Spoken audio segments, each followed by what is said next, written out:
Hello students, स्वागत है आपका हमारे चैनल स्टडी क्लास पे और आप देख रहे हैं क्वेश्चन ऑफ द डे आज का पार्ट। जी हाँ, तो आज का हमारा क्वेश्चन ऑफ द डे श्रृंखला का इस पूरी सीरीज का प्रश्न है अधिगम को प्रभावित करने वाले कारक। अधिगम मतलब सीखना, यानी बच्चा जो सीखता है उसमें कौन सी ऐसी चीजें जो अधिगम को या तो बढ़ा देती हैं या तो घटा देती हैं, या तो जिसके होने से भी फर्क पड़ेगा और नहीं होने से भी फर्क पड़ेगा। ऐसा हमारा सवाल है। ये हॉट फेवरेट टॉपिक है। अभी हमने इसके पहले जो गेस्ट पेपर का लाया था उस वीडियो, उसमें भी ये क्वेश्चन शामिल था और ये पीवाईक्यू है, बहुत बार पूछा जा चुका है, इस बार भी पूछने की पूरी संभावना है, तो इसको मिस ना करें। मैं आपको बताऊंगा कि ऐसा प्रश्न आ गया तो उसका उत्तर लिखना कैसे है। तो सबसे पहले बात, कोई ऐसा प्रश्न दे तो हड़बड़ी में आपको आ जाए तो मुंह उठा के सीधा उत्तर मत लिख देना। आप पहले उसकी थ्योरी लिखना। कैसे? अधिगम को प्रभावित करने वाले कारक निम्नलिखित दिए गए हैं। भाई प्रश्न से ही चुराओ ना थोड़ा सा, बचपन भी ऐसा करते थे। अधिगम को प्रभावित करने वाले कारक, इतना पूरा लिखो। अधिगम को प्रभावित करने वाले कारक है ना, इसको पूरा लिखो, ऐसे पूरा थ्योरी बनाओ। अधिगम को प्रभावित करने वाले कारक है ना, मेरे साथ बोलते चलो, करने वाले कारक, तो आपको याद हो जाएगा। करने वाले कारक निम्नलिखित हैं, है ना। अधिगम को जो कारक प्रभावित करते हैं वो नीचे दिए जा रहे हैं, ऐसे कारक जो नीचे दिए जा रहे हैं ना, अधिगम को प्रभावित करने वाले कारक निम्नलिखित हैं या निम्नलिखित दिए गए हैं। ठीक है, ये आपने थ्योरी लिख दी। अब आपको यहां से पॉइंट लिखना स्टार्ट करना है। ये आपकी थ्योरी हो गई, इसको आप चाहे तो अंडरलाइन कर दो, चाहे तो बॉक्स में पैक कर दो, या ऐसे ही रहने दो, कोई दिक्कत नहीं रहेगी। अब आपको लिखना है कि भाई अधिगम को कौन से कारक प्रभावित करते हैं। तो सबसे पहला कारक, ठीक है, सबसे पहला कारक बताऊंगा, अभी 3-4 कारक बताऊंगा आपको, लेकिन उससे पहले हम देख लेते हैं कि भाई हम किन कारकों की बात करेंगे। सबसे पहली बात कि आप बच्चे को जो पढ़ा रहे हो, यानी जो आपका सब्जेक्ट है, जो आपका टॉपिक है, वो कैसा है, वो डिसाइड करेगा कि बच्चा अच्छे से सीखेगा कि नहीं। यानी इसको बोलते हैं विषय वस्तु का स्वरूप, है ना। ये विषय वस्तु का स्वरूप, यानी जो आपका टॉपिक है, आपका जो विषय है, तो विषय वस्तु का स्वरूप। भाई अगर आप गणित पढ़ाने जा रहे हो और एकदम बोरिंग तरीके से, पुराने तरीके से पढ़ाओगे तो बच्चा सीखेगा, है ना, नहीं सीखेगा। तो विषय वस्तु का स्वरूप। आजकल ये यूट्यूब इतना क्यों चल रहा है? क्योंकि यूट्यूब पे टीचर्स फनी वे में, यूट्यूब पे टीचर्स एनर्जेटिक वे में कुछ अलग तरीके से पढ़ाते हैं, ट्रिक से पढ़ाते हैं। इस कारण से बच्चे वो क्लास में पुरानी लाइन बाय लाइन बोरिंग तरीके से पढ़ने की बजाय यूट्यूब से पढ़ना प्रेफर करते हैं। मजा आता है पढ़ने में, याद भी हो जाता है और फन भी लगता है। ठीक, तो जो आप पढ़ा रहे हो ना, उस विषय वस्तु का स्वरूप यानी उसका स्ट्रक्चर ऐसा होना चाहिए जिससे अगर अच्छा होगा तो बच्चा फटाफट अधिगम करेगा, अच्छा नहीं होगा तो लेट अधिगम करेगा।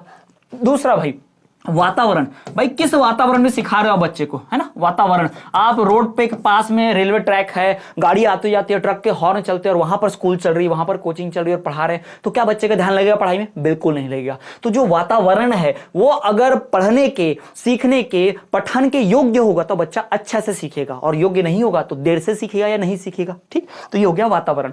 और बच्चे की स्वयं की रुचि, बच्चे की रुचि भी तो होनी चाहिए भाई, बच्चे की और शिक्षक की, दोनों की। टीचर को वो सब्जेक्ट पसंद नहीं है, टीचर को जो टॉपिक पसंद नहीं है, आपने देखा होगा स्कूल में क्या होता है, कोई टीचर को जो टॉपिक पसंद नहीं था या वो टॉपिक आता नहीं था तो टीचर उसको फटाफट पढ़ के हवा में उड़ा के खत्म कर देता चैप्टर। हाँ समझ गया ना बच्चों, हम बोल भी नहीं पाते थे कि यहां से नहीं समझा कर, है ना। तो ये होता था, अभी भी होता है। तो अगर शिक्षक को रुचि रहेगी पढ़ाने में उस टॉपिक को, और स्टूडेंट की रुचि रहेगी उस टॉपिक को पढ़ने में, तो बच्चा उसको बढ़िया से पढ़ पाएगा। अब आप बोलोगे सर आप तो एक एक पॉइंट लिख रहे हो इसकी थ्योरी, तो भाई इसकी थ्योरी 3-3, 4-4 लाइन की आपको लिखनी पड़ेगी। जो मैं आपको एक्सप्लेन कर रहा हूं ना, जो मैं आपको समझा रहा हूं ना, वही इसकी थ्योरी बनेगी। तो इस तरह से डिटेल में आंसर, ऐसे पॉइंट वाइज, थ्योरी वाइज, ये सब हमारे नोट्स में इंक्लूड है। हमने जो 15 दिन का क्रैश कोर्स लॉन्च किया है उस कोर्स में पूरा इंक्लूड है, यानी ये क्वेश्चन भी इंक्लूड है, इसके पॉइंट्स भी दिए हैं, और इसके पॉइंट्स की 3-3 लाइन की, 4-4 लाइन की थ्योरी भी दी, 2-2 लाइन की थ्योरी भी दी है कि भाई इसको पढ़ के आपको लिखना क्या है। यानी डिटेल में आपको सब मिलेगा हमारे क्रैश कोर्स में।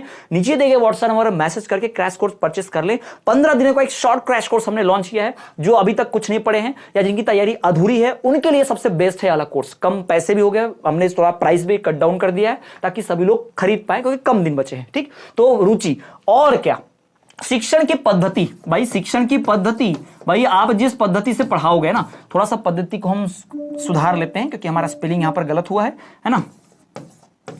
पद्धति, सीखने की जो पद्धति होती है, जो तरीका होता है, अभी मैं कंफ्यूज हूं सही है कि नहीं, आप लोग चेक कर लीजिएगा, ठीक है, स्पेलिंग करेक्ट है कि नहीं। तो पद्धति यानी जो मेथड है, यानी जिस मेथड से आप टीचर को सिखा रहे हैं, मतलब टीचर सिखा रहा है, टीचर को नहीं, टीचर जिस मेथड से सिखा रहा है, जिस पद्धति से सिखा रहा है, वो महत्वपूर्ण है। और ये भाई इससे पता चलता है कि उसका पढ़ाने का मेथड, देखो टीचर एक ही विषय, कई टीचर्स अच्छा पढ़ाते हैं, कई टीचर्स नहीं पढ़ा पाते अच्छा। क्यों? क्योंकि एक टीचर का सेम सब्जेक्ट है लेकिन पढ़ाने का तरीका अलग है, उसकी मेथड, पद्धति अलग है, और एक टीचर का अलग है, मजा नहीं आता, बोरिंग लगता है, तो बच्चे उनकी क्लास में ज्यादा नहीं पढ़ते हैं ना, ऐसा होता है। तो पद्धति भी बहुत महत्वपूर्ण एक क्या कहती है, भूमिका अदा करती है, एक रोल प्ले करती है, ये ध्यान में रखिएगा। ठीक, तो ये हो गया सीखने के या फिर अधिगम को प्रभावित करने वाले कारक या फिर तत्व, हो सकता है सीखने को प्रभावित करने वाले कारक पूछे, या सीखने को प्रभावित करने वाले तत्व पूछे, या फिर अधिगम को प्रभावित करने वाले कारक पूछे, या अधिगम को प्रभावित करने वाले तत्व पूछे। घुमा फिरा के कैसे भी पूछ सकता है, लेकिन सबका जवाब यही होगा, बिल्कुल इसी प्रकार से लिखना है। अगर ये वीडियो पसंद आई है, ये क्वेश्चन अच्छा लगा है, आपको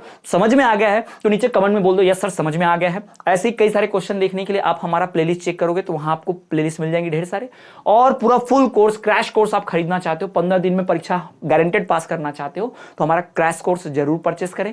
दिए गए व्हाट्सएप नंबर पर मैसेज करें कौन सा कोर्स आपको चाहिए, 15 दिन वाला क्रैश कोर्स चाहिए, प्रथम वर्ष का कि द्वितीय वर्ष का, मैसेज करें। वहां से आप कोर्स परचेस करें, इंफॉर्मेशन दी जाएगी, फिर आपको ऐप दिया जाएगा, आप ऐप डाउनलोड करके उसमें रजिस्टर कर लेंगे, फिर आपको ऐप से जुड़ दिया जाएगा, तब जाके आपको कोर्स शो होने लगेगा और आप बढ़िया से सारा पढ़ाई कर पाएंगे परीक्षा से पहले। चलिए तो मिलते हैं नेक्स्ट क्लास में, तब तक देखते रहिए हमारा चैनल स्टडी क्लास।